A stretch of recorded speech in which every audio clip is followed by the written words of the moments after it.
Hi, everyone, and welcome back to another episode of The Progressive Bitcoiner. I'm your host, Trey Walsh, and I'm joined today by Scott Santens, who is a leader in UBI, Universal Basic Income. That's right, we talked about Universal Basic Income on a Bitcoin show, and I was honored to have Margot Paez as my co-host for this episode. How's it going, Margot? We just got done with the recording, just got done talking to Scott.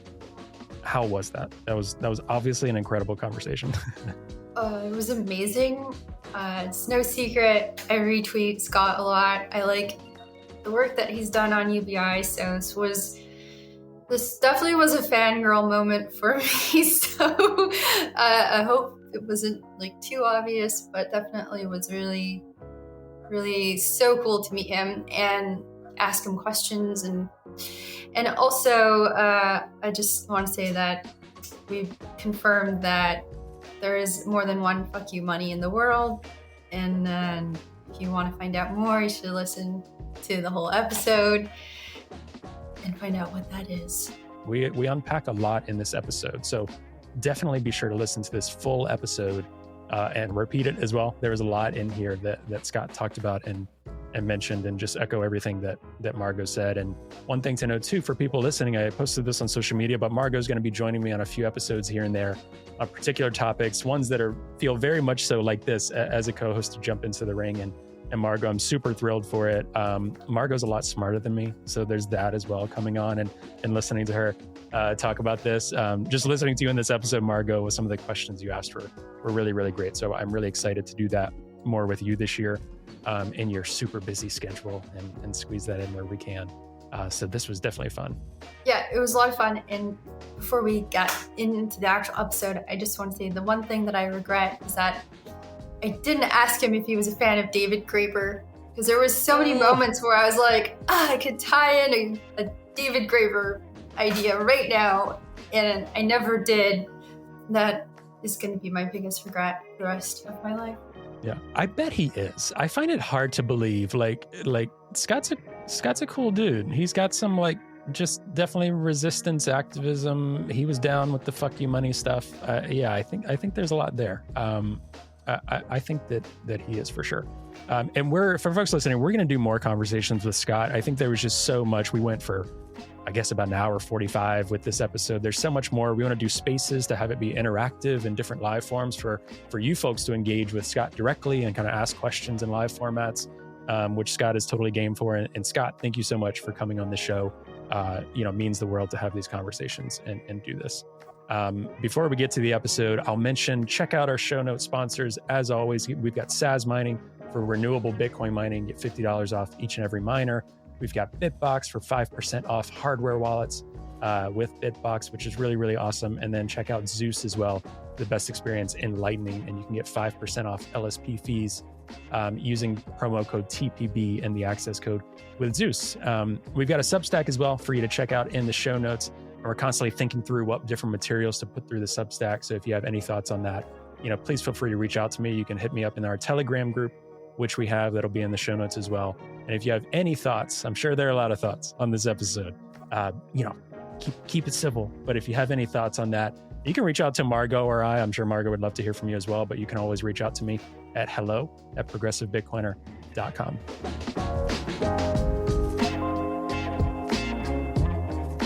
Hi, Scott, and welcome to the Progressive Bitcoiner. How are you? Good, thanks. Thanks for inviting me to chat with you today.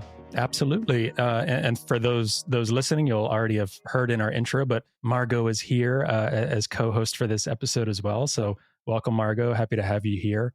And Scott, really just excited, as I was saying, for this conversation and to talk all things universal basic income, something that I and probably most people heard about around Andrew Yang's campaign. I think that was probably the height of its popularity. And from his perspective, it seems you were pretty enlightening on that process. But for those that don't know about you, I think at this point, a lot of people will have heard what UBI is. Maybe they think they know what it is or isn't. UBI, Universal Basic Income. I know you mentioned unconditional basic income as well. But for you, I'd love to hear a little bit about your background and what brought you into this work in this space.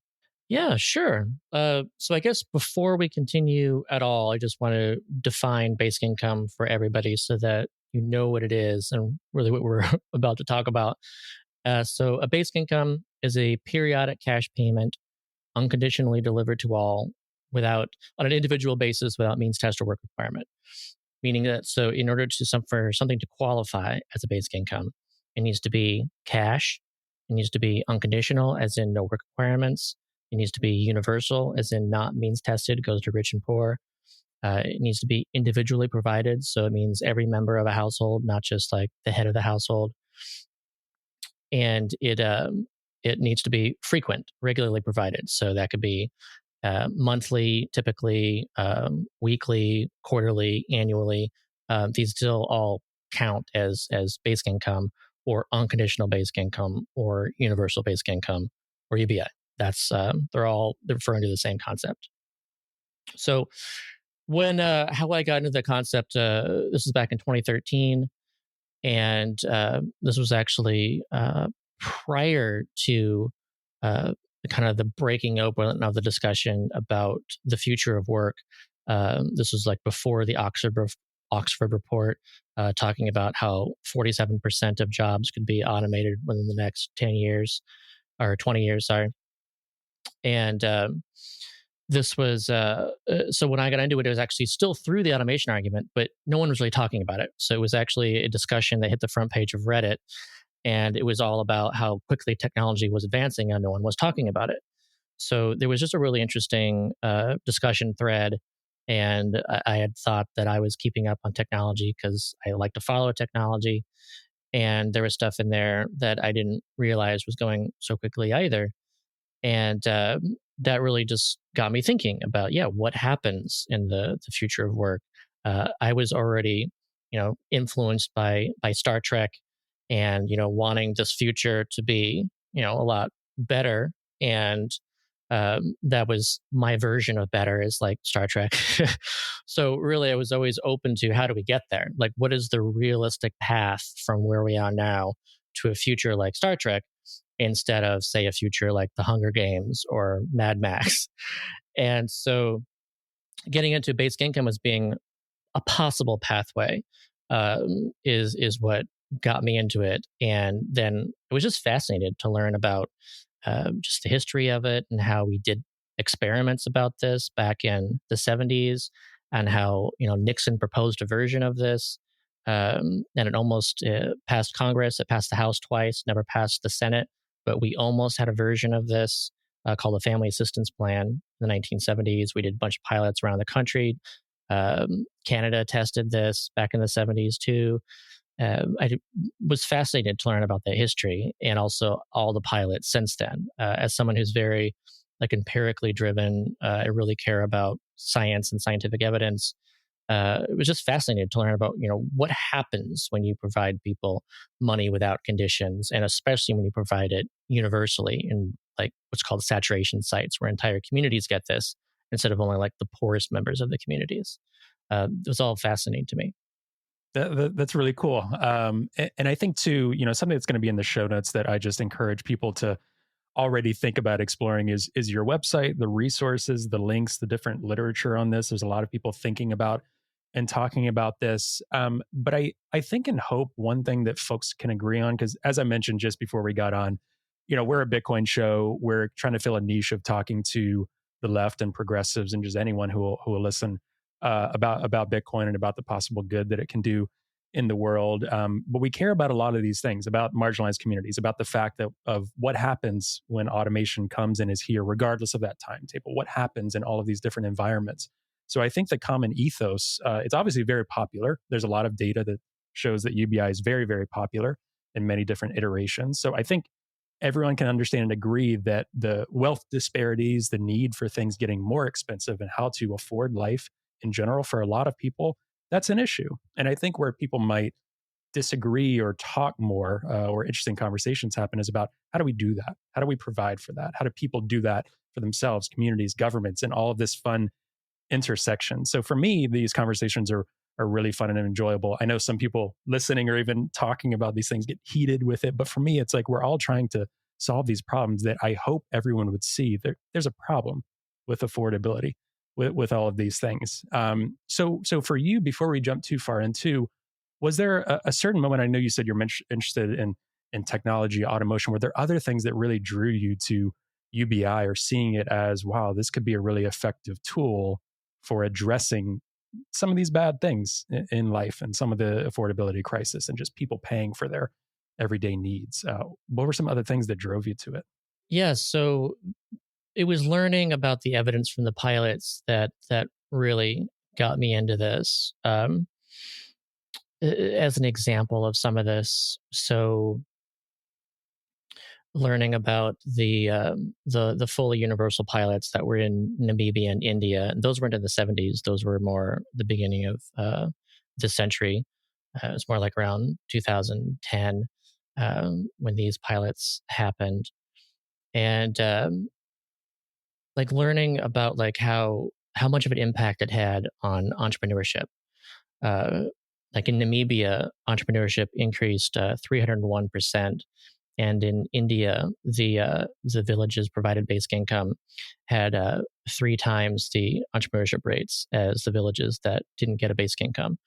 Um, as an example, like an anecdote that backs up or illustrates this result was in the Namibia pilot when a woman used the very first payment actually to go out. She already had an idea of what she wanted to do. The payment essentially functioned as startup capital. She's able to go out and buy flour and yeast, like ingredients to start baking. She created like a makeshift kind of oven that she could use to bake in, and she started making these little loaves of bread and selling them to the people in her village. And so this was around 1,000 people was in this village, and she ended up becoming like the biggest success story of that pilot as this like aspiring entrepreneur. And I like to point out this story because it really helps illustrate like the difference between it and really everything else, like when it comes to say some kind of welfare assistance or loans even or something. So the big difference is that first of all, it functioned as capital just like a loan would. So people can really maybe understand that. But one difference is that it reduces risk. So you know that if this fails, then you're going to have that floor to stand on. Like you're not going to go back down to $0 a month if your business fails. You'll go back to whatever the basic income is. And so that reduced insecurity, this reduced concern of fear of failure, I think leads to uh, greater startup rates.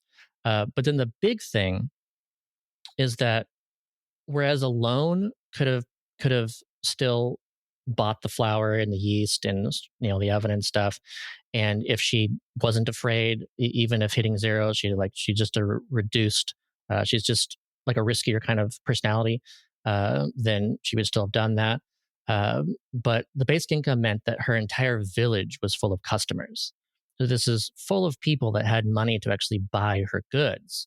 And if she had gotten this in a vacuum where, she just gotten a startup loan, would she have succeeded in a village full of people that couldn't buy her stuff? Well, arguably, she likely could have failed, or at least she would have done a lot worse. But because everyone in the village had basic income too, then they were all able to buy her stuff and they loved her baked goods. And that ended up leading to her income from her business being, I think it was 3 or 4 times the amount of the basic income. So that's the money that she earned from her business on top of her UBI. And I think that helps illustrate just, how much of a difference this can make to actually make sure that people can be more entrepreneurial, and that in economies that are focused on small businesses, consumer based economy, it really makes a difference for customers to actually be able to spend money. Yeah, that's great. And Scott too. This is me, and usually this is a solo hosted show. So Margot, if anything comes up, feel free to jump in here as well. But part of my approach, like Scott, I know you've done these conversations so many different times. So if you feel like there's one extra point you want to make about UBI, because I really want people to get a good understanding of what it is. We'll tackle some of the misconceptions in this episode. There's no way we're going to get to absolutely everything in this, a little over an hour conversations and want people to read and learn more about it. But I have a few questions on my end that I'll kind of ask that jump out to me. And one of the first that comes to mind, I think people are like, okay, we want to assist people who need it. We want to make sure that people have their basic needs met, especially in somewhere like the United States. People shouldn't be in poverty. There shouldn't be the homeless crisis that we're dealing with, all of these things, right? But some other folks might say, and I'm sure you've heard this a lot, why the universal aspect? Why is Jeff Bezos getting, universal basic income as well, or $1,000 check, or, you put the amount on there. Why the need for the universal aspect in your mind of this type of program and approach? Yeah, so this also answers like your earlier question too. Is it's part of what made me come to believe this was so important, was learning more about the existing system. Like, how is it that we currently go about assistance? And of course, it's conditional and means tested welfare. So I really have to draw the distinction between welfare and basic income. A lot of people hear about basic income and think, oh, that's just like welfare for everybody, or it's just like more welfare, where I think is actually quite different, because basic income is universal non-conditional. So when it comes to traditional welfare benefits, what usually happens is, let's say you want to make sure that only those in need get this assistance. So then you have some kind of test. You say, okay, if the poverty line is $12,000 per year, then we want to make sure that we only get some kind of assistance to those who are earning less than $12,000 a year. So that sounds like, on its face, like a good idea. Like you just want to make sure that it goes to people in need. But there are a couple outcomes from that. One of them is actually something that conservatives tend to understand pretty well, which is that there's a disincentive effect from welfare. So if you only get something, if you have an income under $12,000 per year, then you're essentially encouraged to keep your income below $12,000 a year in order to keep getting it. And as soon as you get it, unless unless a job offers you a sufficiently large amount of money, then you can actually be worse off, or even only slightly better off, by accepting some lower paying job or a part-time job or something. So there's a disincentivizing aspect to any kind of means testing. Another thing that happens is, by drawing the line, and this is something that I think progressives and stuff don't appreciate as much as I feel that they should, is that by drawing that line, then you create a test which a lot of people fail, even the ones that you want to pass it.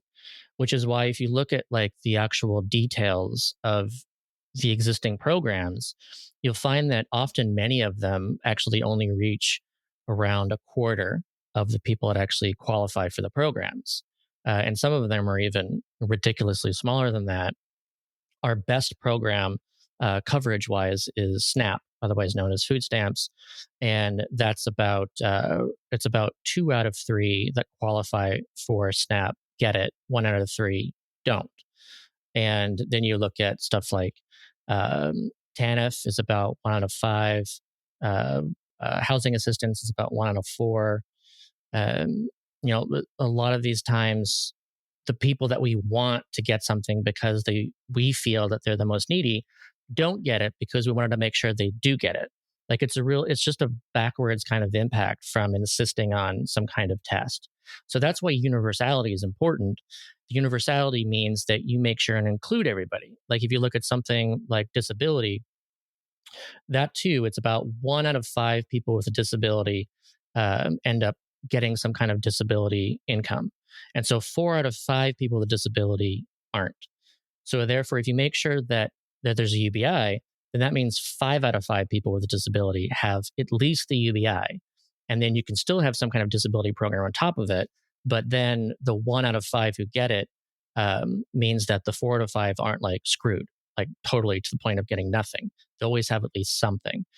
And then, of course, because it's universal, that means you don't lose it with work, which means that work is not disincentivized like welfare is.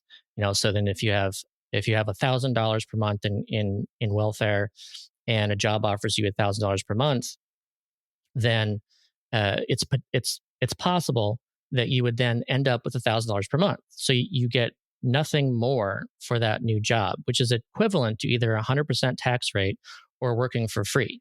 And why would you do that? Whereas with UBI, if you have $1,000 per month of UBI and a job offers you $1,000 per month, you've just doubled your income.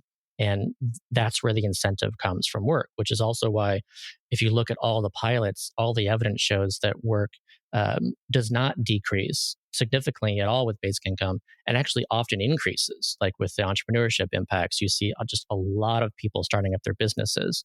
That's one of the main impacts, is that even if people work less in wage labor, a lot of the impact goes to self-employment, and even doing something like unpaid care work or school, so that's an investment in future work, or actually focusing on unpaid work that isn't recognized as work. So this sounds like a libertarian dream, up to the point where many libertarians, except for some who have actually read Hayek, would say, oh, this is just like free money and it's like government interference. It seems counterintuitive to what a lot of libertarians think of in terms of their freedom from the government. But some of the things that you've highlighted are like, improving entrepreneurship, which is, something that a lot of libertarians value very much, this idea of being an entrepreneur. And sounds like it benefits the economic system overall. And it does so in a way where you're not telling anybody what they should be doing with their money, which is also a very nice libertarian idea as well. So where's the problem then, where, seems to be an opposition to UBI? A lot of the messages that Trey got when he posted that this interview was going to happen were very negative and very skeptical of UBI, especially around inflation. And I think it would be great if you could touch on that, because that is, I think, something of particular interest to the type of listeners that we have, even though that this is largely a progressive audience. There is a big overlap in terms of economic values. They tend to be more libertarian. So inflation is a really big concern.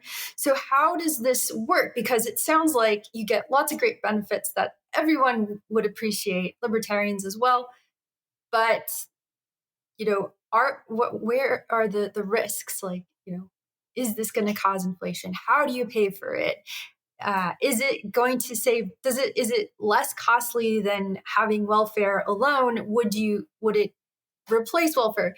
Obviously, a lot of questions that I just asked you, but start with, how do you pay for this? Does it cause inflation? Let's start. Yeah. No. So the three primary oppositional arguments to basic income are that people will stop working, that it will cause inflation, and that we can't afford it. Like, those are definitely the three major things. So to get into one of the many things you just brought up, inflation being something that is a primary fear. And that was already a primary fear prior to the pandemic. And it's only gotten worse since then, regardless of all the pilots and, regardless of anything, because people are still experiencing currently higher inflation. And so then the last thing they want is more inflation. Even if they were to get some amount of money that would even be greater than the amount of inflation. Like, it's just this concern. And so to get into the inflation stuff, okay, so first of all, one thing I like to point out is, if you look around the world, is there any place that has a basic income? And the answer is, yeah, Alaska does. Like, Alaska is the best example of something that qualifies as a basic income. It meets all 5 characteristics of a basic income. It's once a year, it's their annual dividend payment. It's usually around $1,000 to $2,000 per year, and it's per person in the household. So if it's $2,000 and there's a household of 5, then that's $10,000 that year. It can be a good chunk of a good chunk of change. And if you were to be concerned about inflation, then that hypothesis says, okay, so this dividend payment started in 1982. And if you were to look at the rate of inflation in Alaska before and after 1982, if basic income causes inflation, then the rate of inflation in Alaska should have increased after 1982. Like, that's the hypothesis that you can create. And if you look at that, you'd see that the rate of inflation post 1982 actually slowed compared to the rest of the US. It did not increase. And every year when the dividend sales go out, businesses actually drop their prices. They have dividend sales, and they're all trying to compete over people to spend at their business instead of some other business. It's just like with Christmas, where you think everyone wants to spend money, and you can think that, well, businesses should actually raise their prices because everyone has money to spend and they're willing to spend it now. No, they actually lower their prices because of competition. So one element of this, of course, is that competitive aspect. Competition does matter. And if you raise your prices because people have more money, then your competitor could lower their prices or not raise their prices, and then could actually put you out of business because you decided to do that. Now, when it comes to the pandemic, there's a lot of bad lessons that people got from the pandemic and what we witnessed. Like, there's a lot of belief out there that the inflation that we saw when it peaked at 9%, and even the inflation we're seeing now, is somehow the result of the stimulus payments that we did. And the stimulus payments that we did about $800 billion worth. And the total amount of government spending that we did to stimulate the economy to prevent deflation during the pandemic shutdowns and everything was over $6 trillion. So we're talking about a small slice of everything that we did was the stimulus payments, and then people blame the stimulus payments. And of course, during this time too, the inflation wasn't because people had more money. It's like an element of that was that. But for the most part, we were looking at a pandemic, which actually restrained supply, the ability to meet supply due to global supply chain entanglements and the shutdowns reducing, just the general capacity to meet demand for goods and services. And because of the shutdowns too, there was more demand for services more demand for goods than services during that time. All of that meant that demand exceeded supply because supply dropped. And that's really what caused most of the inflation. At the time, the Fed did an analysis to figure out, what their estimate of what the stimulus was, the impact on inflation. It was a third of the 9 points. They're looking at around 3 points of the 9 points at max was attributable to stimulus. And so 2/3 of it was attributable to just the impact of the global pandemic, which is why you saw inflation all over the world. And it didn't matter how much stimulus that some country did or didn't do. It was just a matter of the fact that we were in a global pandemic. And it was because of our strong stimulus response during the pandemic that we actually just rocketed back out of this shutdown. And our economy is like the best in the world right now as far as economic growth. This soon out of this massive historic pandemic and impact on the global supply chain. So that's just one thing to keep in mind is just what we did during the pandemic and what we saw afterwards. And I would also add that people look at what we did during the pandemic and they mistake it all as being somehow basic income related, where there's actually some great distinctions to draw. Like when we boosted unemployment, that was a boost of $600 per week or about $2,400 per month of unemployment. And unemployment is literally paying people not to work. If you get a job, you lose all of that. So if you're getting, and that was the 2,400 was a boost to your already employment. So if you were getting $3,000 of unemployment income and you had a job offer for $1,500 a month, it made no sense at all to take that. But if we had done like monthly stimulus checks, then you wouldn't have lost the income as a result of taking the job, and actually would have boosted everyone who was still working. So, we looked at, who were the important workers who were doing the most important work of all, and they couldn't take it off. They should have gotten a boost. But instead, people were rightful to complain that you had this big unemployment boost. People who weren't working got a bunch of money. But then if you were still, considered to be necessary work, maybe you were working a job that was getting $2,000 per month. And here you are looking at people unemployed doing better than you now. Where was their boost? Their only boost was the stimulus checks. So I just think it would have made more sense to do the stimulus payments. And what we didn't do, and one of the reasons why we saw this inflation too, was the result of not doing something like a windfall tax or excess inflation tax or excess profits tax. And that's the kind of tax that isn't about raising revenue. It's about just discouraging companies from seeking excess profits.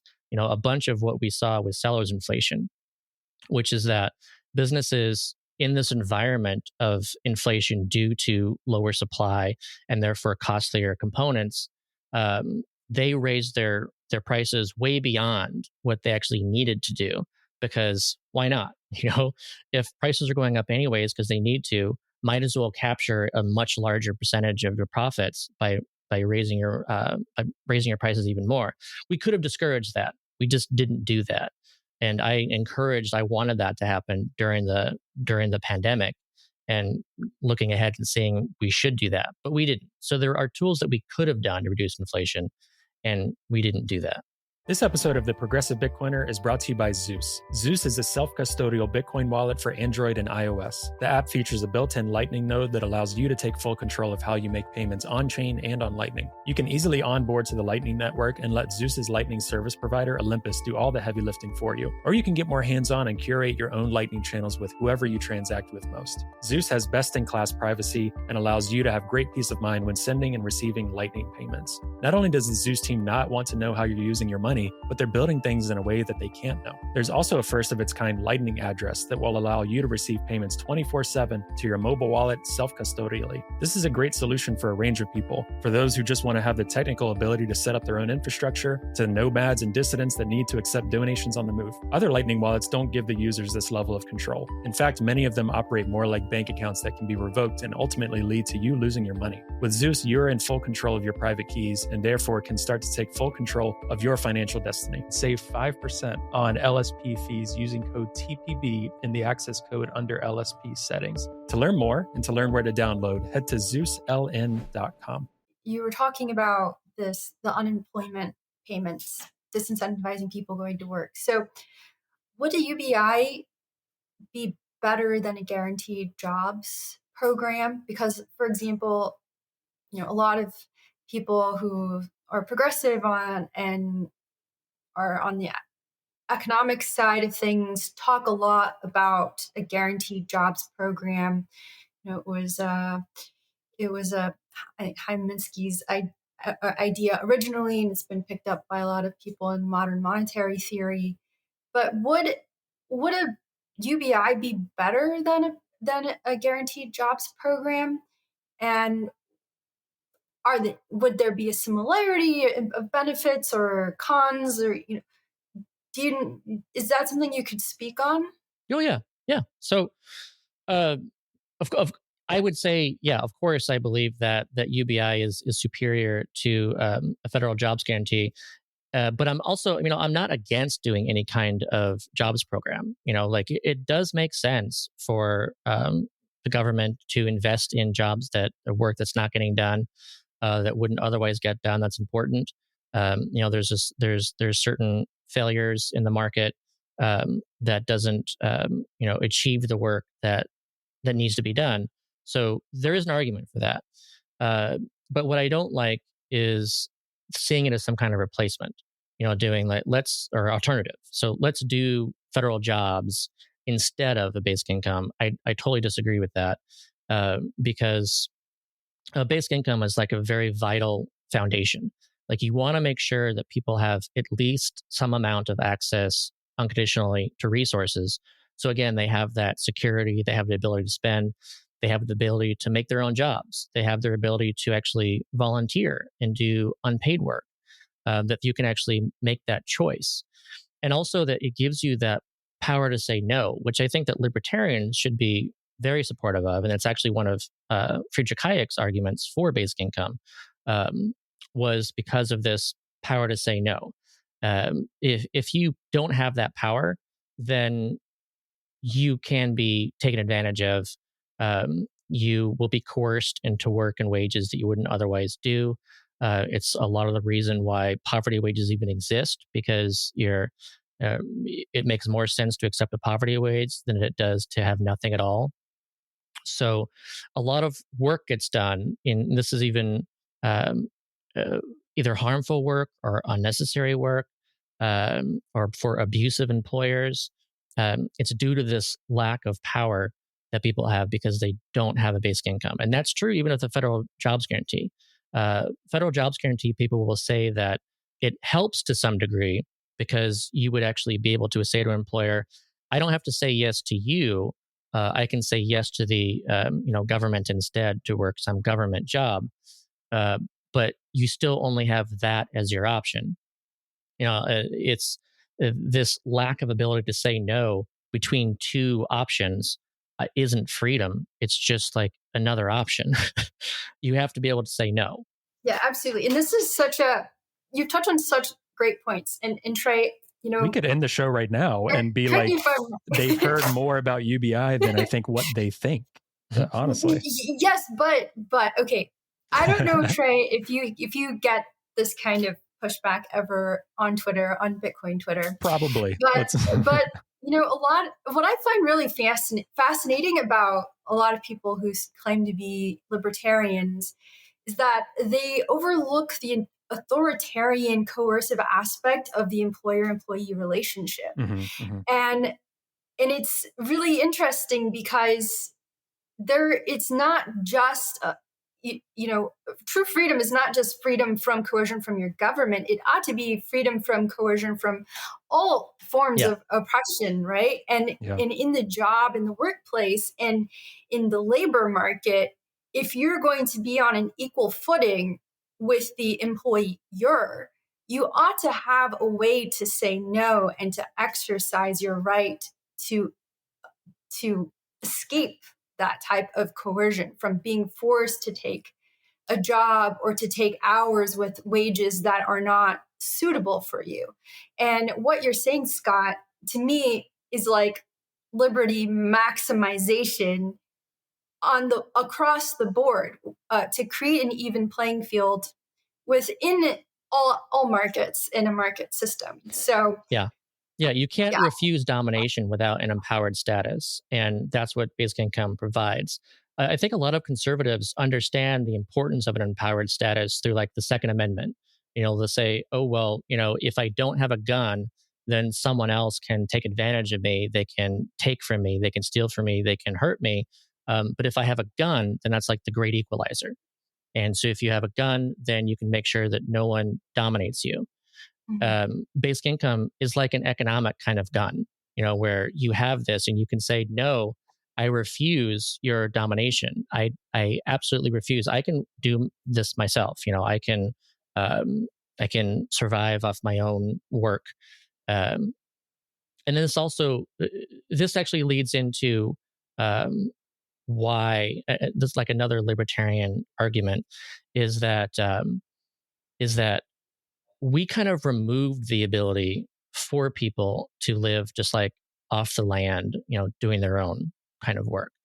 What we did is, if you go back to like the enclosures, you look at the common land, even back in the day in the U.S., when everyone was like moving west, you could actually, with homestead grants, you could actually just claim land as yours, and it was just free, and you could actually just live off the land. That was an option. Now there is no such thing. Like, you can't just claim land as yours. It belongs to someone else. And in this kind of situation, it's the owners of the land that have that power over you.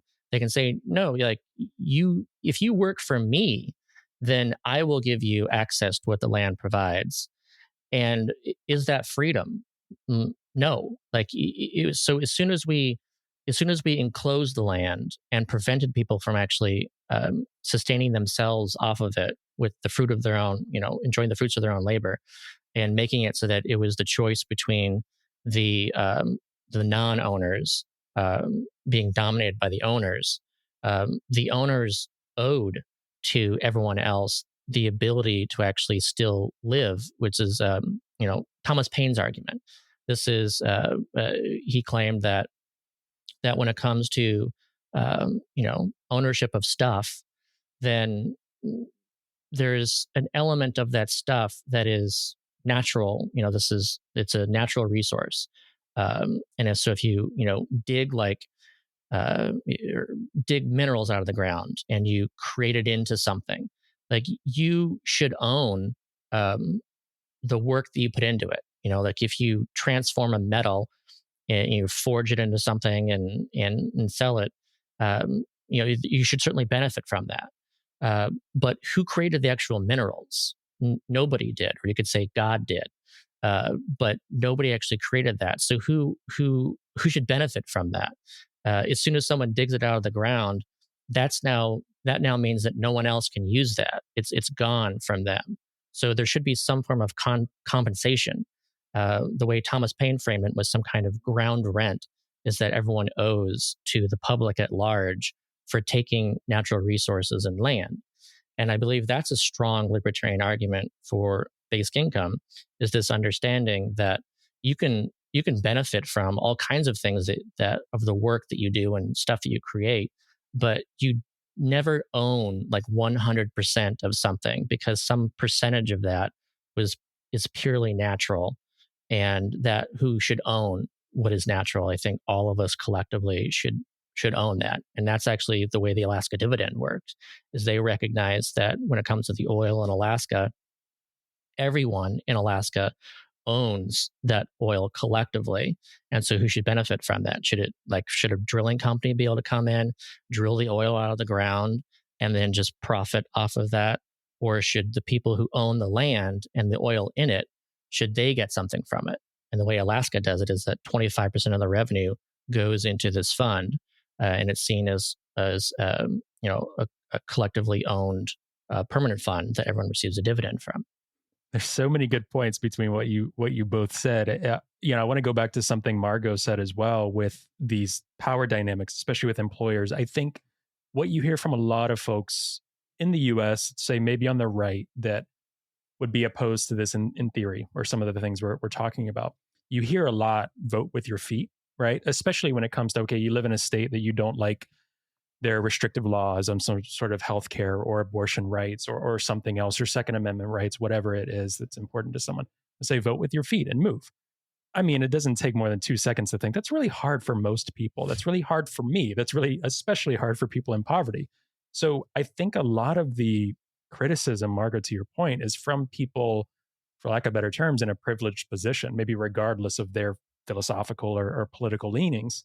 So even when talking about, with an employer, sometimes it's really hard. I work in nonprofits myself. There's a lot of immigrant coworkers that I work with and other folks that have quite frankly said in different work environments, like it's really hard. I have kids. There's a power dynamic. I can't really mess with that. I can't vote with my feet to just get another job overnight, like some other people might be able to in certain contexts. So I think a lot of folks would say, oh yeah, we have rights and freedom. Just vote with your feet. Just get a different job. Those are hypothetical things. But in reality, I agree. And I think this, gosh, I've never heard that quote before around the Second Amendment and UBI. That's super interesting and would frustrate people in all the right ways from any side with that, which is incredible. So those are some of the things I was thinking in terms of power dynamics. It's a point of privilege. As far as voting with your feet goes, there's another element to this that I like to point out, which is, as you said, it assumes everyone can vote with their feet. And the way, what I want to talk about is in terms of businesses. And so, the way that the markets are supposed to work, and that we imagine they work, the reason that markets do work is that you essentially money acts as like a vote. And that, if one business is doing something that you like, then you go there, you vote for that business with your dollars, and that business can continue to do business. And then a business that doesn't have any people voting for it, that goes out of business, and then a new business pops up, and then people get to vote. Do you like that business or don't you? So that's the way that markets work. But of course, the kind of underlying mechanism is this vote, which is the dollar. And so we don't actually have a system where everybody can vote. But we have a system where some people can vote, and they can vote like a lot. Like they have like all kinds, they have billions of ballots that they can use to vote. And it's very disproportionate. So you've got a large percentage of the population just doesn't have the ability to vote at all in markets, especially if they're on welfare, receiving benefits in kind. They're not even signaling markets at all. So markets essentially can't tell the difference between zero and null. What that means is a business doesn't know if customers don't like it or if customers don't have the money to spend money there. UBI means that suddenly everybody has a minimum amount of votes to vote in markets. They can actually, every single person, if you get $1,000 per month, they can actually vote on the stuff that they feel is important. And then the result of that is you have an economy that actually makes sure that everyone's demands are met because it sees their demand. Right now, we've got a market that only sees the demand of mostly those with the most money. And that's why you get a lot of distortions where, you've got luxury malls and, malls that we used to know are dying. And you've got like luxury vacation experiences and, where people who go to Disneyland now and Disney World and stuff are spending, it's really expensive to go there now. When you do it, they have these all sorts of, like, you can stay in a princess castle or something, like some premium experience, and you pay extra for rides and you pay for a VIP person to lead you around. Like, you have all the stuff in the market that's catered towards those expressing their demand. And part of that problem is the fact that so many people are not able to express their demand. So you'd actually improve the market. Like, you want a higher functioning market that actually meets everybody's needs. And to make sure you do that, you have to make sure everyone can express their needs through money.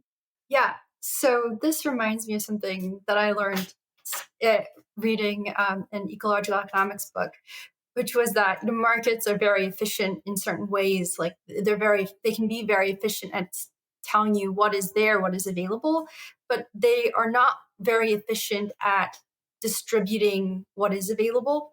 And so I think what I'm hearing is that this solves a problem of markets in the sense that it makes markets better at delivering the resources in a fairer way. I almost don't want to say fair, but in a more efficient way of allocating those resources, rather than only towards those who have successfully found a way to accumulate we're talking about dollars here, so accumulating dollars, right? If you give everyone a minimum of to exercise that vote of demand, we can solve one of these problems in markets and more effectively distribute the resources. So to me, it sounds like this solves a really big problem that has been identified around markets. And then another thing that I think is really cool about what you were saying before about this idea around who owns the natural resources, which I think it's like, it is a libertarian idea, but I think it's much more of like traditional libertarian idea in that sense of like what is property and who does this property belong to, and what I think of immediately is like, oh, this if we were to design a UBI around this idea of this kind of like resource rent or however you called it, right? That for one thing, I think solves any concerns around having to print money to distribute the UBI or to create the UBI, because it would be tied to your basic physical resources and what is available and the needs of people. Like there is a drive to pool resources because there's a demand from them. There's people are being born every day, right? So you have growth in population, you have a growth in resource use. And then if you are taking a certain percentage of that, like you described in Alaska, 25%, well, 25% of that is going to scale as resource use scales, as people being born scale. And I think that solves a lot of concerns around how can we afford a UBI? How do we, avoid inflating the money supply in order to provide money for everyone at this basic level? And I think that's really great, because then I think about climate change and then I think, well, we should just tax 100% of profits from all fossil fuel companies and then use that for UBI, because they have truly benefited in ways using those natural resources like fossil fuels in a way that has been extremely detrimental to society and to the environment. And this is one way to pay back what is owed to everyone for the damage that has been done. So I'm just like thinking of all the ways that this ties together, and I just get more excited every time I think about a UBI. Yeah, I would add to that, like, so if we're talking about like inflation and printing money, and these concerns when it comes to UBI, when it comes to inflation, that the government creates the currency. What it doesn't tax back is what's left out there as the money supply for businesses in the private sector to use. And if the government is continually spending more than it's taxing, then the money supply is growing, and that's inflationary. People, I think, in general, understand that. But what they might not understand is that taxes as a tool then are a deflationary tool. Like, you want to use taxes in order to shrink the available money supply, and instead of thinking of it as like a source of revenue. Like it's not the order of events that people traditionally think, where they think that at the national level you tax and then you spend. It's that you spend and then you tax.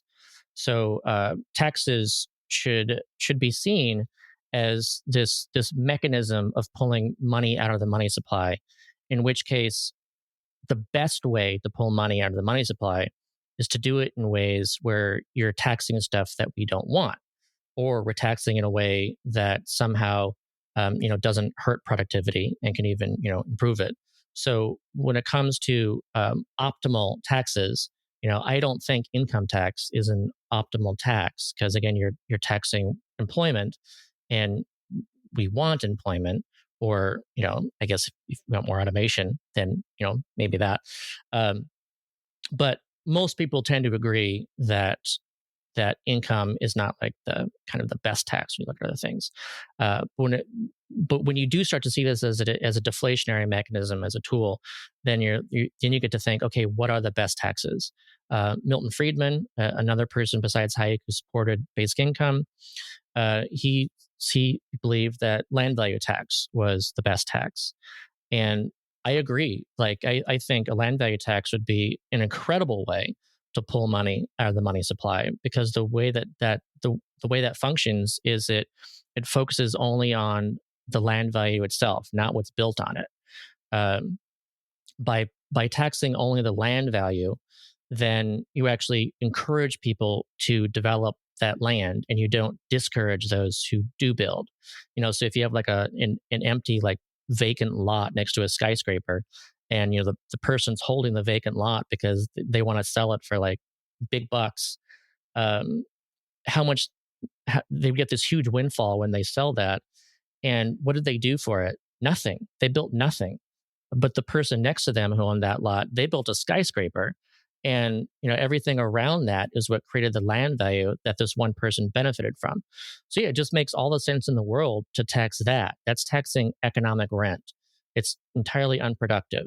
So that's something that I think makes a lot of sense to do.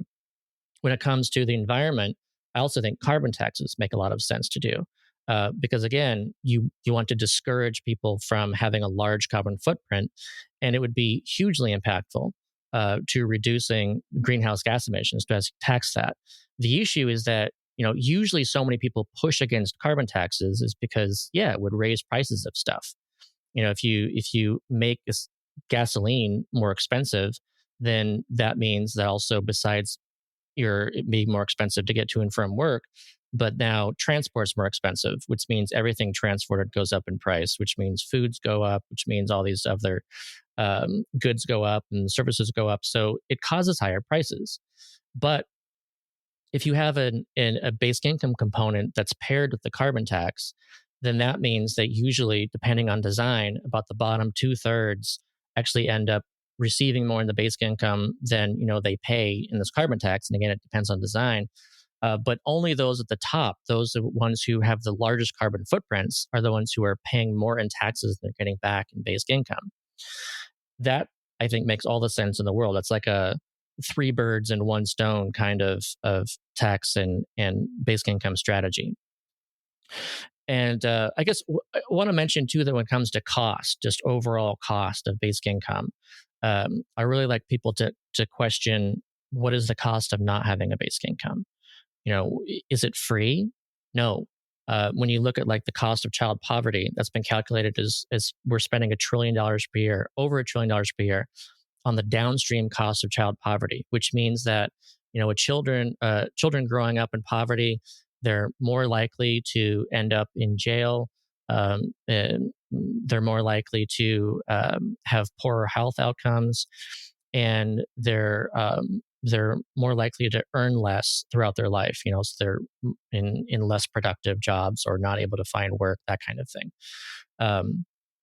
That's a huge cost to us to spend over $1 trillion per year on child poverty, and to think that it's somehow free. And so then when we look at like a program like the monthly child tax credit that cut child poverty in about half, like instantaneously, and on average that was about $430 per month to the families receiving it, and it depended on the child's age. We didn't do that. Part of the argument was, $100 billion per year is too much. Like, that's too much money. And so it's just, if you look at only the $100 billion per year, then you think that could be expensive, but you're ignoring the $1 trillion a year we're already spending. So that should always be part of any calculation of, can we afford a basic income, is wondering, what are the full costs of poverty? What are the full costs of actual chronic mass insecurity and instability? And what are the costs of extreme inequality? We know that all of these things, in their separate ways, lead to many expensive outcomes. So therefore we should see UBI as being this investment upfront to avoid those larger downstream costs. Do you think you would need a windfall tax as well with that, in the sense of like, suddenly you give everyone in the US, for example, is getting a UBI, and would that could there potentially be an effect where companies could raise prices because there are now more people exercising their vote to demand for a product? And uh, is there anything that stops them from artificially raising prices, and rather than bringing in more supply to meet that demand? Is Because I think, like, if you have a company, like a big company like Amazon that owns grocery stores, and it's kind of a monopoly in a lot of ways, with with the marketplace and that they run. And I think now they're trying to set up healthcare systems. Like, what stops a monopolist corporation from just raising prices under that scenario to absorb that new money, or that distribution of money effectively? Um, because the example you gave in Alaska was the competition for please come and spend your money in my store drives down the prices. But we have so many situations where we have monopolistic or oligopic marketplaces. Like, I'm thinking like even healthcare, health insurance. Would there need to be an additional mechanism in place to prevent that from happening at scale? Yeah, so that's definitely the more that's like the progressive concern against basic income post pandemic. I would say is this. They looked at sellers inflation, and now it's like, well, apparently, businesses have all the ability in the world to just increase prices to whatever and absorb everything, which is why, like, post pandemic, there's a lot more people supporting like universal basic services instead of universal basic income, because they've basically given up on markets. They're like, no, markets are apparently broken, and the only way to do this is through government services, and that's that, or some kind of price controls. So in response to that, I'd say, first of all, there's again kind of a misunderstanding of basic income, in regards to, like, yes, it's true that everyone universally receives whatever the basic income is, and let's say it's $1,200 per month is the basic income. That does not mean that everyone's disposable income has increased by $1,200 per month. Um, that depends on the taxes that have been paired with it, the welfare reforms that have been paired with it, the tax expenditure reforms. Um, it means that there's some amount of net increase or decrease after taxes that has to be taken into account. Um, so in a case of like Bill Gates, Elon Musk, and the other billionaires, like, yes, they'll get the $1,200 per month, but their taxes would have gone up much further than $1,200 per month. They will not see a disposable income boost. So then, if you look at, there's depending on design, there's some person that is receiving just as much in UBI as they're receiving, or as they're paying in additional new taxes. And so let's say that person is around $120,000 or something, where they are receiving $1,200 per month in UBI, but their new taxes are $1,200 per month, so they are zero. That they don't benefit from basic income financially, and they don't pay higher taxes either on net. Instead, they're like they experience the greater security of basic income. They don't see a boost. And so then go below that. So everyone that below that net neutral point are receiving some amount of disposable income boost. And for the middle class, that won't be $1,200 per month. It'll be something like, say, $600 per month or $500 per month on net. And with only those earning zero getting the full amount of net benefit. So already that the way that net amount of money that people are boosted by, it's depending on design, usually around like a third of the total.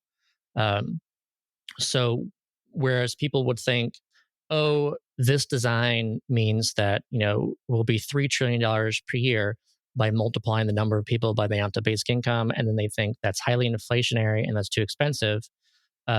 Whereas the actual net boost they received is something more like $1 trillion per year, which is less costly and less inflationary than $3 trillion per year. So that's just one aspect of it, is that it's not as inflationary as people think. based on the boost that people get. And it's also business owners don't know that. Landlords don't know that. They don't know what someone's net boost is. They don't even know. It could be zero. It could be the person that didn't benefit at all.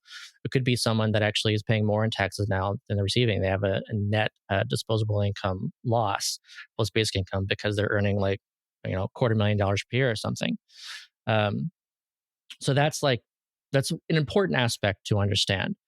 But then, as far as like additional tools, we definitely want to think about how to avoid price increases. How do we encourage or invest in greater supply?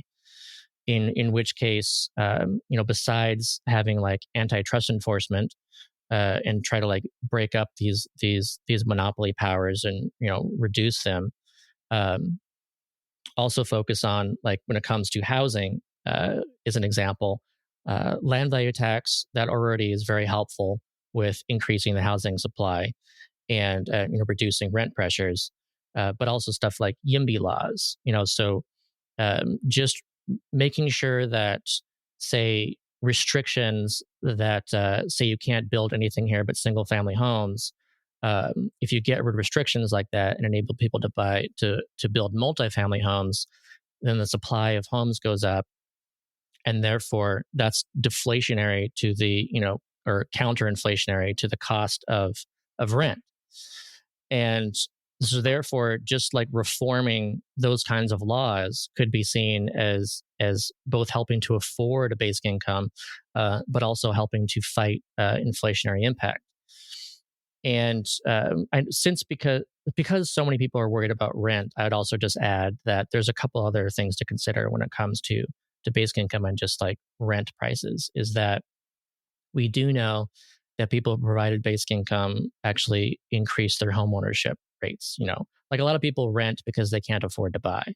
And so if people have a basic income floor and that disposable income boost, then a lot of people will use that to become homeowners. And then if you have more homeowners, you have fewer people looking to be renters, which means that pushes down on rental prices. And then in areas too where cost of living is expensive and rents are way up, basic income enables people to actually move. As Trey, you mentioned earlier, that a lot of people can't afford to move. Well, basic income enables people to move, and so people can actually move from high expensive areas to lesser expensive areas, and by doing so, they reduce the pressure for rents in those costly areas. And that's something to consider as well. Is just when it comes to rent, you've got these counter-inflationary forces that are acting by essentially like competing, by increasing competition among landlords and decreasing the demand for actual rentals over homes to own. Hi, everyone. Hope you're enjoying the episode. Today's episode is brought to you by Bitbox. Now, Bitbox is a hardware wallet that's open source, incredibly secure and easy to use, and it's what I'm using to safely secure my Bitcoin in cold storage. Now, I know self-custodying Bitcoin can really be intimidating, but Bitbox is designed for ease of use without compromising on security. It's USB-C compatible and allows you to easily back up and restore your private keys with a micro SD card, which is really cool. Now, you can purchase the Bitbox using the promo code TPB at the link found in the show notes for 5% off your purchase. And I really want to thank Bitbox for their support of the podcast, and I'm really excited about this new partnership. All right, I'll let you get back to the episode now.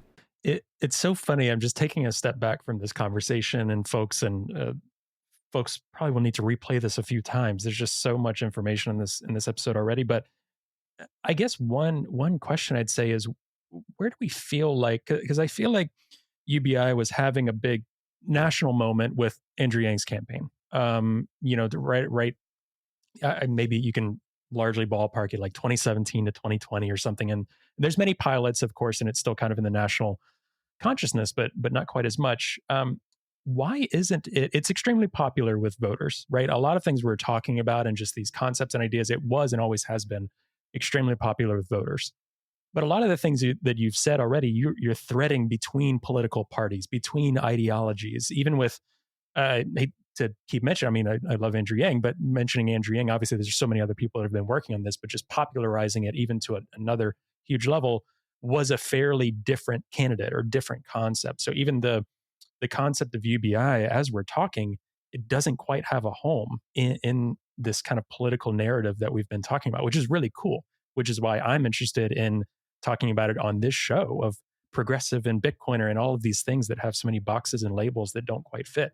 So why do you feel like it's been having a tougher time really gripping policymakers and actually becoming larger? And one other thing I'd add too is that I think what UBI does in the conversations we're having is just admitting and acknowledging, just like you were saying, like we're not settlers anymore. We're not able to just claim land. Like we are addressing problems in the world as they are today, not some sort of idyllic situation or some other. This is trying to resolve problems today. I would argue that might be the reason UBI should exist, right? It's not the other way around where UBI is creating a problem and addressing it. It's like, okay, because of these things, it could be a possible solution. So what are your thoughts on why it hasn't, caught on more to reach the popularity that it is in polls to be a national standard, so to speak? Yeah, definitely multiple answers for this particular question. Um, I love to say basic income was not left or right; it's forward. And Andrew Yang even then like made that like part of his campaign. I love the fact, and this is one of the things that really drew it to me in the first place, drew me to it in the first place, was that it is entirely cross partisan. Like I love the fact that there's no one party that somehow owns this, like no one philosophy that owns this. I love the fact that there are capitalists and socialists who are for it, and also capitalists and socialists who are against it. Like there's just it's an idea that just doesn't have this kind of like partisan aspect to it. And I think that's part of the problem in our day and age, because our day and age is hyper partisan.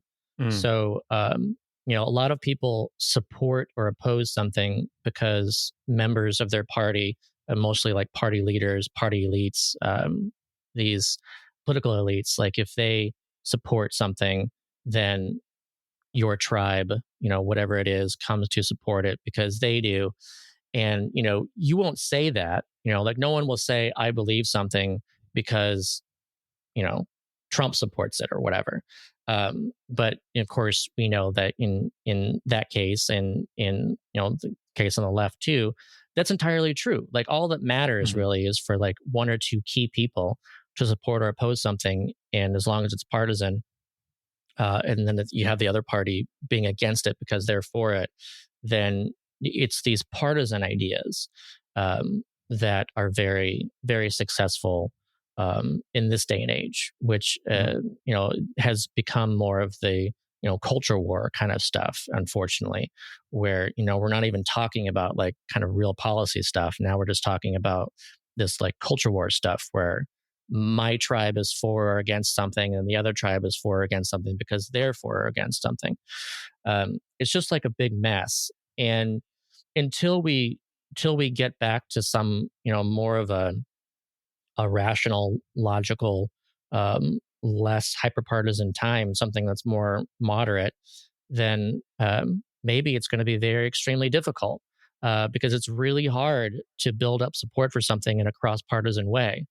As soon as one party, if it was to adopt it as like a platform, like a key platform, in our day and age, the other party would immediately come out against it, and then everyone in their party, even if they like the idea or are interested, you would know that you couldn't say that you're for it because then you would be signaling that you're not in that tribe. And so that's what people don't want to do, is kicked out of their tribe, whatever it is. It's a big challenge. It's a big one. Yeah. And that's just a challenge in general. It's not only basic income's challenge. It's just it's a huge challenge of our time. But I would also add that besides this, what I consider to be a good aspect of it being entirely cross-partisan, there's just miscommunications and misinformation out there about it. Like one of the most annoying things to me most recently is how, like, coming out of the pandemic, you've got like the conspiracy crowd who have decided that basic income is like some kind of control mechanism tool, you know, that was created by elites and pushed by like the World Economic Forum or something, Mhm. and that the entire point of it is to like control people. And they'll even say stuff like, you know, a basic income will have conditions. And that's so frustrating to me because, I mean, definitionally speaking, a basic income can't have conditions. So Mhm. it's like they're afraid of welfare, and welfare has all sorts of conditions, and we know that. But like the entire point of a basic income is to remove the conditions. So if it has conditions, then we haven't won basic income, and we should still keep fighting for basic income. You know, it's just, if you're concerned about that, it's just all the more reason to be for actual basic income, not for fake basic income. Yeah, I think what's interesting, I think I've kind of felt this in different ways, but I hope people pick up on this common thread. And there's a lot of folks, especially in the Bitcoin community, that even see the title of this episode or whatever, and they're not going to listen, and they're gonna trash on it, right? Which I'm sure you've experienced all the time, with people just not taking time on any topic to listen. There's some that might have turned it off after the first 10 minutes, whatever. For those that have stuck through this, the one thing that's really cool, and I think strategically Margot is bringing up these points, which I appreciate, is again crossing through ideologies and seeing universal basic income. I think people can understand how it might be empowering, but understanding how it is this kind of also freedom, and in a way can be a libertarian tool. And again, not trying to apply labels to it, but that's a really cool way for some folks to do some mental exercises on UBI, that even just throughout this episode and listening to you both talk about it helps me reflect on it more in that way. Like, it gives people more agency to choose, to say no, to do these opportunities that are deeply liberating. And someone who's historically from the left, it's very frustrating that, the right or whoever would just capture that word or capture freedom on certain policies, when everything you're saying, just it being unconditional. And I've worked in nonprofits my entire life, and understand what these programs and how inaccessible to people they are, how restricting they are, right? Okay, well, once you make this income, you're out of this housing development, those kinds of things. This is updating. This is updating what society needs. And I think it's really important for people to hear and at least think about. I'm sure there's many other things we would agree or disagree on, and things like that. But a lot of these premises, you're right. It's forward. It's different. But it's very interesting. You're saying because it's not partisan, we've had trouble picking it up, and that's just, gosh, that's just to the times, man. It's very very frustrating. And Yeah. I'd say some people listening now, they're like, okay, you guys are a Bitcoin show. You haven't said Bitcoin once, whatever. And I'd say for you, Scott, and for those listening, the types of Bitcoiners that I like to talk with, like Margot, focusing on climate change and mining and all these solutions. What we talk about in this show is solutions over ideology. And I think UBI is one thing there. And a lot of folks that are coming into Bitcoin, a lot of us got into it thinking of Occupy, thinking of solutions, thinking things are broken. What would it be like to have a money that is separate from the state in this way, or money that is censorship resistant for activists, that's cross border? It's finding a solution. It's not like my speculation of Bitcoin was a crypto bro obsessed with the thing. And there are many people that are that way. For me, it was like it posed a solution to something. I came into it as thinking about human rights, thinking about, my nonprofit background and things like that. And so I think for a lot of people as well, I think there are some similar, there's so many misconceptions about Bitcoin. And then there's honestly good conversation, debate to have on it as well. Same with UBI. There's so many misconceptions on UBI, but there are good points to be raised as well, which I think, Margot kind of kicked us off with a lot of those good ones. But this is really refreshing. I got to say, Scott, and frustrating at the same time, right? Because we're like, we can make more progress on this, but how do we get there? That's like the big question. Yeah, I just there's a couple things I want to make sure and include, I guess, in this, as well as just some more pieces of evidence for people to understand, because we are talking about a concept, and this concept has been tested a lot. Yeah. And I know most people are worried about, people not working, whereas again, a lot of the evidence just points in the opposite direction. Like, as one of the first of the new U.S. pilots, the Stockton pilot. That was a smaller pilot. It lasted for about 2 years, and the result is that people who received the basic income of $500 per month found full-time employment at twice the rate of those who didn't. And you see that kind of impact quite a lot, even in these other pilots going on around the U.S. And I want to stress that one of the reasons why people see that is because you have to have a starting point. It takes money to make money. People know that phrase. People say pick yourself up by your bootstraps, but that also implies that people are wearing boots. I was just going to say they have to have boots Right. in the first place. Yeah, that's a good So point. basic income was money to buy boots. It's starting money. It's like how you look at a game of Monopoly. The first thing that everyone gets is money in order to play the game. And then you keep getting more money as you go around Go each time. You can't play the game otherwise. So just this on a conceptual level, people need to understand that this, even pull back from this being like a governmental thing. It doesn't have to be. This can be a private sector thing. This can be through crypto. It can be something that nonprofits engage in. It can be something built into various, systems and monetary systems and whatever. But it's just the idea that each member of a community should start with something instead of nothing.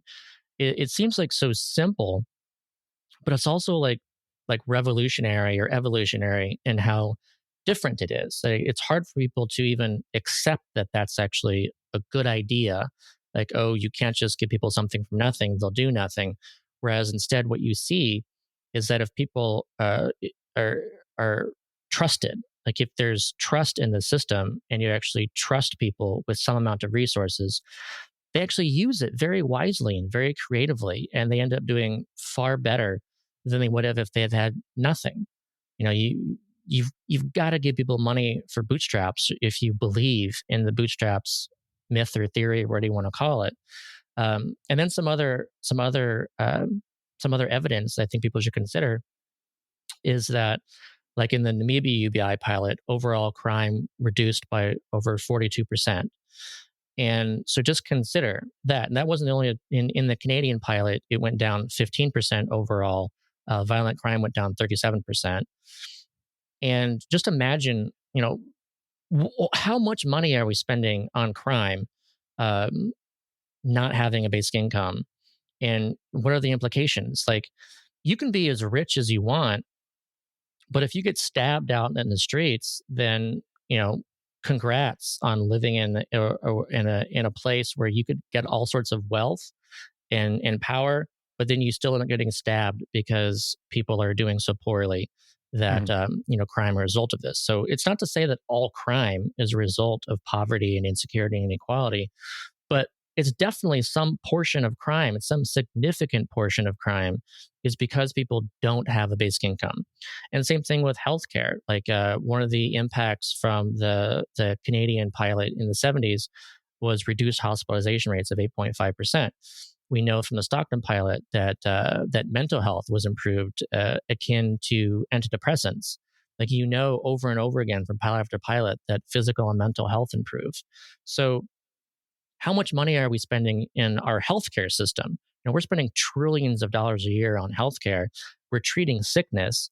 And, this is a pound of cure versus an ounce of prevention kind of thing. Like, if we can prevent so much of this need for healthcare because people are healthier because they had a basic income and security, then again, that's so much less money that we would be spending. And you have to connect those two to the cost concerns and the inflation concerns. Like, it's inflationary to spend all this money on healthcare and crime. And if we reduce that by moving money up front, and then afterwards, like, those amounts can still be somewhat similar even, and you wouldn't see an inflationary impact because it's not more money over this course of decades or longer. Instead, it's just upfront versus afterwards. And we would all be much happier if the amount of money, being spent and utilized is actually in an environment of healthier people and less crime than spending it on medical care the prison system. Yeah, there's so many things in this conversation. You're just completely flipping it on its head, honestly. And I think you even a lot of the questions that I had.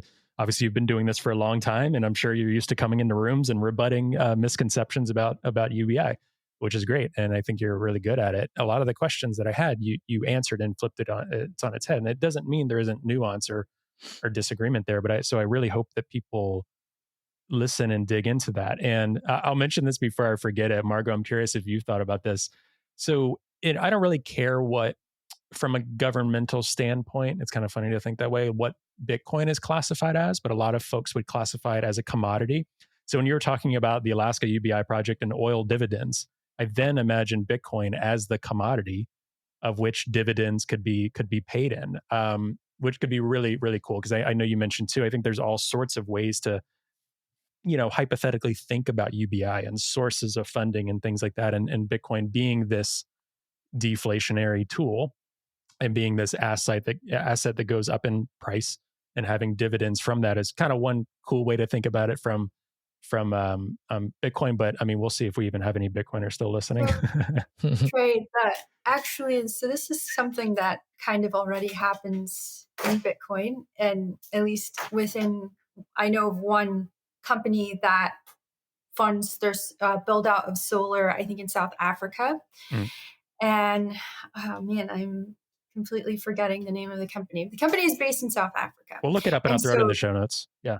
It's Sun something, I think. And anyway, so they crowdsource investment to build out solar, and there's different projects, like could be solar for a school or a church, whatever. And so each of us could invest a micro amount into the solar, and maybe like I own one of the solar panels and I do it in Bitcoin. And then what happens is they pay out dividends back to you on your investment. And so what they found, they did a little study just internally, and they found that people were just leaving the dividends, in the on with the company, and then they would come back and they would see that the price of Bitcoin had gone up. So they're like, oh wow, this is really cool. So I've made some money. But instead of them just, taking the earnings that they got, they actually were reinvesting it and buying more solar and building out more solar. So there's already some, existing examples, at least one example where this kind of dividend idea with Bitcoin is already happening and actually making, the build out of more solar in South Africa happen, at least on a small scale. So yeah, Shrey, this is of course something that is totally possible. And it would be really interesting to see. I've always imagined that, communities could mine a little Bitcoin and take that and share that wealth amongst themselves, and then take the waste heat and then build out their greenhouse with that. Like I know somebody who's doing that with an Indigenous group up in Canada, actually. So yeah, I think that would be very interesting. There's also nuances there with how that would work in terms of the payout from mining and how you're sourcing your electricity. But yeah, that's something that could happen, at least at small scales. Yeah. And I'll also add I'm so sorry, it's Sun Exchange is the company. I just looked it up. So okay. Sun Exchange. Yep. Yeah, it's fun to actually think about, the interactions between Bitcoin and basic income. And we haven't really gotten into that at all, but we certainly can. And I think what you were just talking about is a good place to start. But just let's just start instead of Bitcoin, just thinking about like solar panels or something. And so if a government builds a bunch of solar panels or whatever, then and wind turbines, let's say too, that's who should benefit from the energy and income derived from these things. You can think of like, who does the wind belong to? Well, belongs to no one or everybody. Who does the sun belong to? Well, it belongs to no one or anybody, everybody.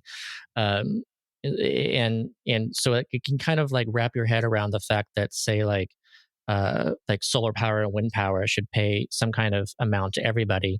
because of the fact that, it's getting a resource that nobody or everybody owns. Then it comes to Bitcoin.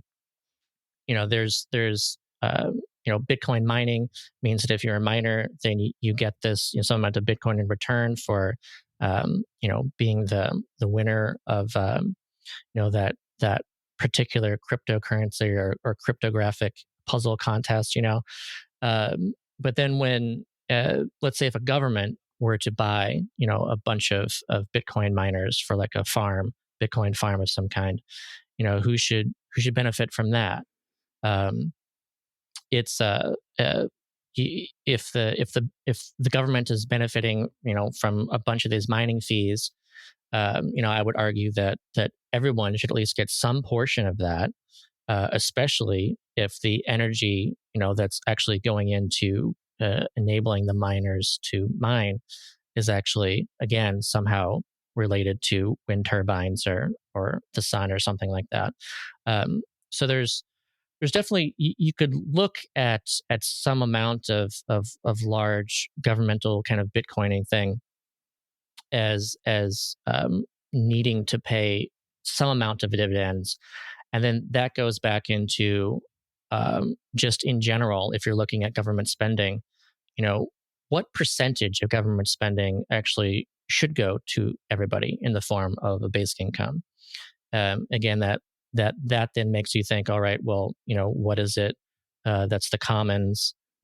What is it that that we can classify as all deserving a percentage of some kind? What have we inherited from the past? We're all standing on each other's shoulders. So, do we even all like deserve the fruits of the efforts of people from centuries ago? And then that brings us to, like, when it comes to AI, who should benefit from AI? Is it only the people who were, born recently, built off the technology that existed all prior to that, improved it a little bit more to the point where they developed like hyper effective AI and become trillionaires?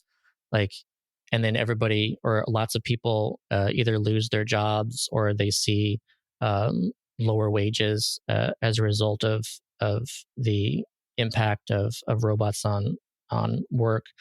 Like, who should benefit from that, especially when we are the ones who actually created the capital, the data capital that trained the AI? None of this would be possible without everything that all of us collectively did to create this ginormous pile of data that made AI possible. So in general, it's interesting to think, what percentage of everything that we're doing, AI, the economy as a whole, natural resources, like all this stuff, what actually should go to everybody? Some percentage of it, as Thomas Paine said, and I agree with, should go to everybody. And I hope that people start thinking in those terms and thinking, why am I afraid of AI when that can do like so much for everybody? It's just, we have to make sure that that AI and robots work for all of us. The only way to like make that literally true is through universal basic income. That's robots working for every single one of us. And something like Bitcoin too, that could be made to work for every single one of us. We could all benefit, and if they did, maybe that would mean more countries actually investing in Bitcoin because it would be more popular with people, because they would all benefit. But if only some people benefit, why would you do this? Why would people be excited about it? Scott, stop! You're sounding like a Bitcoin. Yeah, I was like, Scott is Bitcoin is the global world, global reserve asset. This is what I'm hearing from Scott right now. Scott's recommending the U.S. invest 5% of the federal budget into a wind farm for Bitcoin money. I'm just kidding. Yeah, I'll jump on that really quick with what Scott said. I think that is one of the things that myself, I think, I'm curious your thoughts on this. For someone to come to UBI, I think there might be one stipulation, and I think that stipulation would be what you just said, that we believe that we should live in a world where everyone is kind of a part of creating this world that has been throughout the variety of ways that are typically have been taken for granted. and everyone deserves a fair contribution of that, whatever that looks like. Because some people coming to the table, or some folks in Bitcoin that I might disagree with on this point of think, well, they didn't do XYZ, so they don't deserve XYZ, right? And I can quote Marx and they'll dismiss me and all of this stuff, right?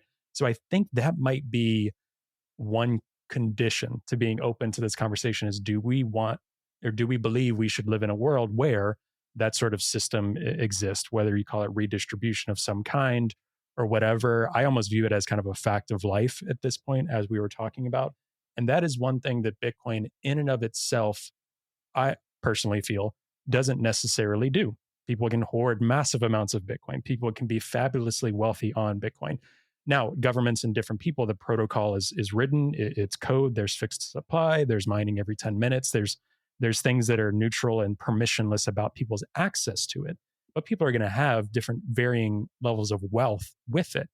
So then it's the philosophies and individual Bitcoiners of what they would like to do with that, or how we would like to approach it. And that's what I'm interested in talking about, because Bitcoin in and of itself has a lot of cool incentive properties for mining and all of these other stuff.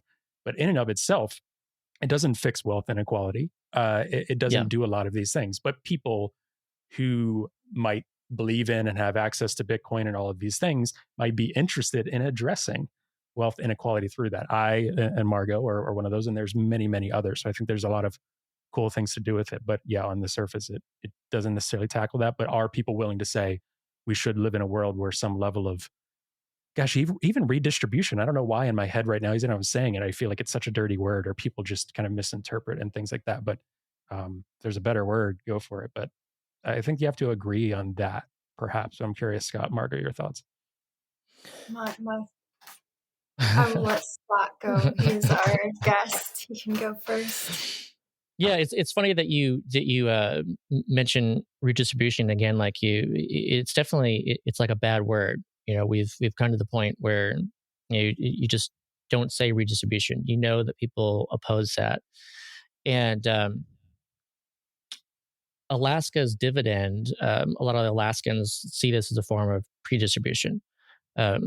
And the way that they see that as predistribution is that because money goes directly from the government to people, it doesn't first go to politicians and to people. It doesn't go to politicians for them to decide where it should go. Instead, it's distributed directly to people. And then people get to spend it in ways that whatever they wish. And that's money that the government isn't deciding for them. So I would say that the redistribution is when it's like gone through the process of going through a politician. It's like welfare is a form of redistribution because it's going through a politician, and the politician sets up a bureaucracy, and the bureaucracy says, this person deserves it, this person doesn't, this comes with these conditions, this is what you can't do with it, all these restrictions. And they know better than the rest of us because they're smart politicians and bureaucrats, and they know what's better for us than we do. Mm-hmm. But if it goes directly to us and it goes around them, then that's predistribution. That's us saying, all right, that's the starting point. I get to decide what happens. The government doesn't get to decide. I get to decide what happens with this. And that's where like this not only distributional change comes from. This is where like inequality can decrease because of this, but also it's a power distributional change. Like this is power to the people. This is again, it's market votes, it's decision making, it's again, it's the ability to say no to people and coercion. That new distribution of money and then power and trust and all of these things. That's very powerful in a way that enough people don't grasp yet about basic income. Yeah. There's some fears, and I think people aren't connecting the fears to like the potential. They worry that people will stop working, and I know that like a common thing. And this is even in the 70s, when we almost had this under Nixon, and it never got through the Senate Finance Committee. The chair of the Senate Finance Committee was named Russell Long. He was the son of Huey Long. They're from Louisiana. Huey Long actually ran on a large basic income before he was assassinated. and his son ended up in the chair of the Senate Finance Committee. He was against it, and his response was, "Who will press my shirts?" So his concern was that people won't serve him, and also part of this is people won't serve him for cheap. That's a lot of the concern comes from, where, oh, we can't find any workers. Well, a lot of that is saying you can't find any workers at the price that you're offering. Mm-hmm. That's and so that fear actually should, people should see that fear and recognize, oh, they're afraid of that because of the power that it gives to people, because it means that they could demand higher wages, like because that these rich elites would have less power over the rest of us if we could just have this this uplifted position that enables us this power. Um, and I just hope people eventually, come to see that. Yeah, that absolutely. And I want to add to this if you frame this really around this idea that Scott has presented already, that who owns any of this at the fundamental, who owns the land really, who owns these natural resources, if it belongs to everyone, if fundamentally we all agree that the air, the sun, light, etc., doesn't really belong to any particular person, then it's not a redistribution, it's just correct allocation of the resources or the benefit of the resources. And I think that's just a fundamental shift of how you view how society should operate. And I think that's probably a step that people have to take to think about this in a different light. And also, I think for people who would be opposed to this because of fear of government coercion, because ultimately the way that we've talked about this distribution is, like, for example, in Alaska, if I understand right, it's a dividend, and it sounds like the government is managing this and then pays it out. Bitcoin plays a great step here, can be potentially be a great step, because Bitcoin is not owned, the network is not owned by anyone, the protocol is not owned by anyone. Also, it's a shared resource, it's a commons, and there is no intermediary between you and anybody else in terms of sending money or sending money. So if you just had a system set up where, let's say it's like an oil company in Alaska, that money gets put into a wallet on the Bitcoin network, and then it's just automatically through some contracts distributed into everybody's Bitcoin wallet, right? That immediately eliminates any concerns around government interference at all. And it removes that necessary trust that you have to have, that your government isn't going to one day say, actually, you know what, I changed my mind. All this money is going to go to me. I'm the president. I'm taking over now. Thank you very much. This is going into my pocket now. Right. So I think that is something also interesting to consider in a way to fairly distribute this while reducing the trust element, which is that something like Bitcoin can serve a really important role there. And it's like, Scott, I don't know if you've heard this phrase, but some people like to think of Bitcoin as "fuck you" money, and so UBI in the same way is also that kind of money, I think. So no, absolutely. I think that there's interesting overlaps here and the ways to make people more comfortable around it. I think that there can be potentially some kind of convergence in the way that a trustless, permissionless network works for distributing that kind of money in the future. I think that would be very cool to see happen. And yeah, I think that, like, everything, if people who oppose these kinds of solutions, I think they don't realistically, they have like a fantasy idea of capitalism and markets and how they work, and that markets solve everything. You just let them do their own thing. But in like the actual existing market system, we've seen where there are market failures, whether it's because of, a merger of corporations and government and, the dilution of antitrust laws, whatever, we see a lot of problems in our existing marketplace. And I think that if we look at it very frankly and we want to build a world that functions in a fair way for everyone, where we have resources being distributed to everyone who needs them, then I think we do have to look at something like a UBI as a potential solution, because Bitcoin is, one tool in all of this, I think, but it doesn't solve every problem. We have to have multiple tools, and I think UBI is just one of those ideas that we should take more seriously. Yeah. Yeah, I would emphasize that basic income was a floor. It's a foundation, and Bitcoin does not create a floor or a foundation. You can use Bitcoin to create a floor or foundation, but it's not automatically there.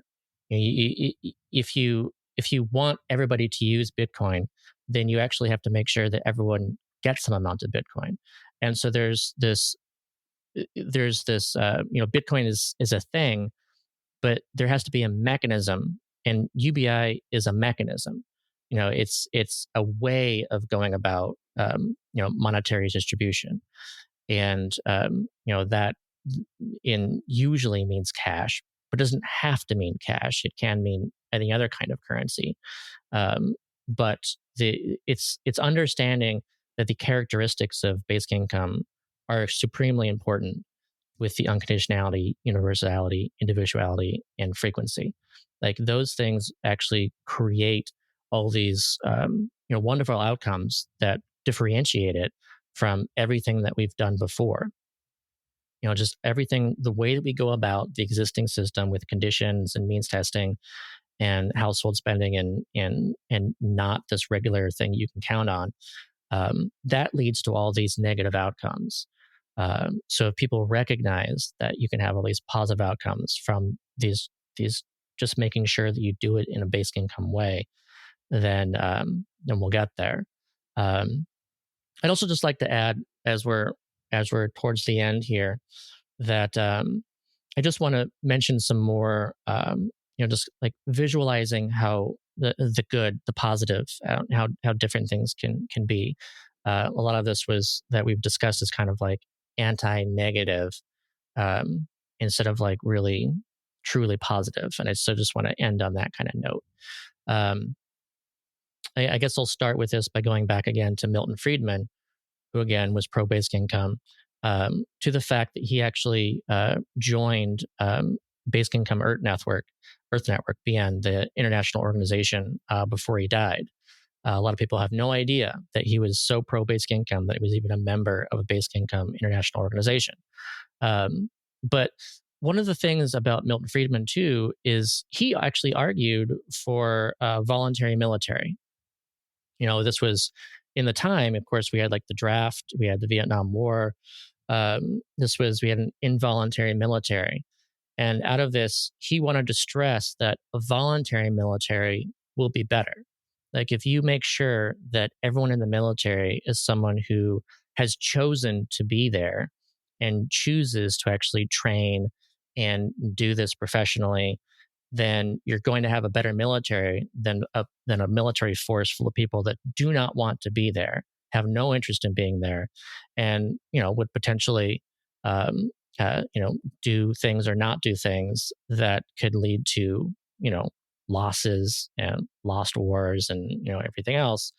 And I think that we should look at the labor market in the same way, and I'm sure that he saw that too, where if you have a fully voluntary labor market, because everyone has fuck you money, as you said, because people can say no, then that means that you've got people choosing jobs because they actually want to do those jobs. Now, people then hear that and think, oh, that means people won't do jobs that people don't want to do. No, it just means that those jobs that people don't want to do will have to pay more. That's how you get someone to voluntarily choose to do a non-attractive job, is because it pays enough. And that's the way supply and demand should work. Like the jobs that no one wants to do, those should be the ones to pay more. And the jobs that people love, well, you don't have to pay them as much because there's intrinsic motivation involved. People want to do them because they're meaningful, purposeful, and the basic income enables that boost so that they can still live, a happy life without getting paid some extravagant amount. But the important part is this voluntary aspect. Like I wrote an article called like the Monsters Inc. argument for basic income, where I explained, I got people to think, what if you get to, choose between two chefs, and one chef has spent their entire life like trying to figure out the best food, like to make the best food possible. They want someone to eat their food and be like, that is the most miraculous food I've ever had in my life. It's amazing. That's their goal. It's their life goal, is to make the best food. And then you have someone else with a gun to their head and just saying, you make this person a really good meal. Like, who's going to make the better meal? It's going to be the person that really chose to do that. And that, just imagine how different the labor market is with that. Like, imagine going to a restaurant where everyone actually wants to work at that restaurant. They're there because the boss is great, because the food is great. They are happy to be there. They take pride in their work because they're voluntarily there. And imagine just all these different jobs out there full of people that are, just looking at the clock all the time, and they don't give a shit about being at that job. They don't care about that. And meanwhile, someone else is unemployed. They would love that job, but that job is being filled by someone who has no interest in it. So imagine how much of a better labor market that is when the people who don't want to be in the jobs that they don't care about are no longer in those jobs, and instead they're in jobs that they do care about. And people are actually choosing to do stuff because they're either paid enough or because it's meaningful. That's a much higher functioning labor market. And we won't have that until we have a basic income. Well, Scott, there's still time between the next presidential election. So, I think we got something here. If you're interested, maybe pull Andrew back in, things like that. My point being, like you said, these are such popular takes. These are such interesting conversations and solutions, right? Because I think the alternative, from what I'm hearing quite a bit, I haven't seen a lot of other good solutions to a lot of the problems we're facing. And of course, there's nuance here. Of course, there's some experimentation. Of course, what would this look like on a scale of 370 million Americans? Things like that.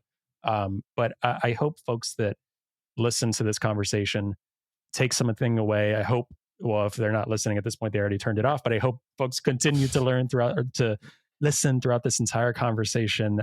And Scott, I want to thank you for being so generous with your time and agreeing to come on a Bitcoin podcast, in the landscape of, everything with that word means. And I really, really enjoyed this conversation. And thank you, Margot, for being here too. This was so fun. But I want to, before we jump off, I want to make sure, Scott, if you have places to send folks, we'll put your website and everything in the show notes. But if you have anything in particular coming up, anything you want to talk to people about, book, podcast, website, definitely want to make sure people hear about that. Sure. Yeah. So people can go to my website, scottsantens.com. I've got an FAQ there. If you have to be interested in, my foundational work, that's itsafoundation.org. That's a nonprofit focused on basic income and storytelling of basic income. My book is Let There Be Money. You can find that on Amazon. You can find me on Twitter, and I've actually got a very long pinned thread there devoted to the evidence. So I always encourage people to go through that because you can at least just learn all of the pilot evidence that there is to just learn more about this concept. And I just encourage people to be curious, stay curious, and just look into this instead of just reflexing against this based on the members of your tribe and what they may think are in regards to even supporting or opposing basic income. But research this, look into it. Yeah, that's like everything we say about Bitcoin too. That's so funny. Margot, do you have anything else for Scott? And Scott, I am definitely gonna ping you again to do like a Spaces or something like that. I think more interactive environments. I'd love for more people and different audiences that maybe know and trust us a little bit to hear some of your thoughts in different ways. I think that'd be really cool to explore in the future. But sure. Margot, do you have any thoughts, or I'm sure you have many thoughts still, but closing remarks. We're out of time, so I don't want to take up any more of Scott's time. Just want to express my gratitude and thank him for coming on here. I've been a big follower, a fan for a number of years, and I went from thinking UBI was a good idea to a bad idea, and then way back to the UBI is great because of Scott. So really, really special to have him on the show. And yes, really emphasize what Trey said, which is thank you for coming on a Bitcoin podcast.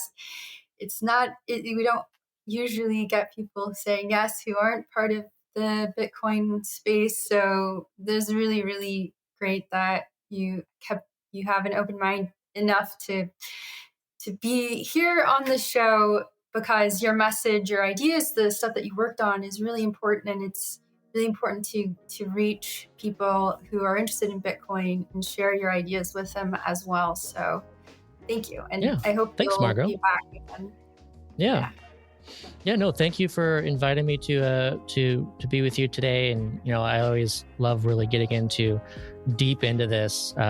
So I enjoyed this myself, and I hope everyone listening really got some interesting and new thoughts and ways of thinking about this that they never really considered before. Yeah, I think they did. I did, certainly. And I think Margot might have too. So yeah, thank you again so much, Scott. Appreciate it.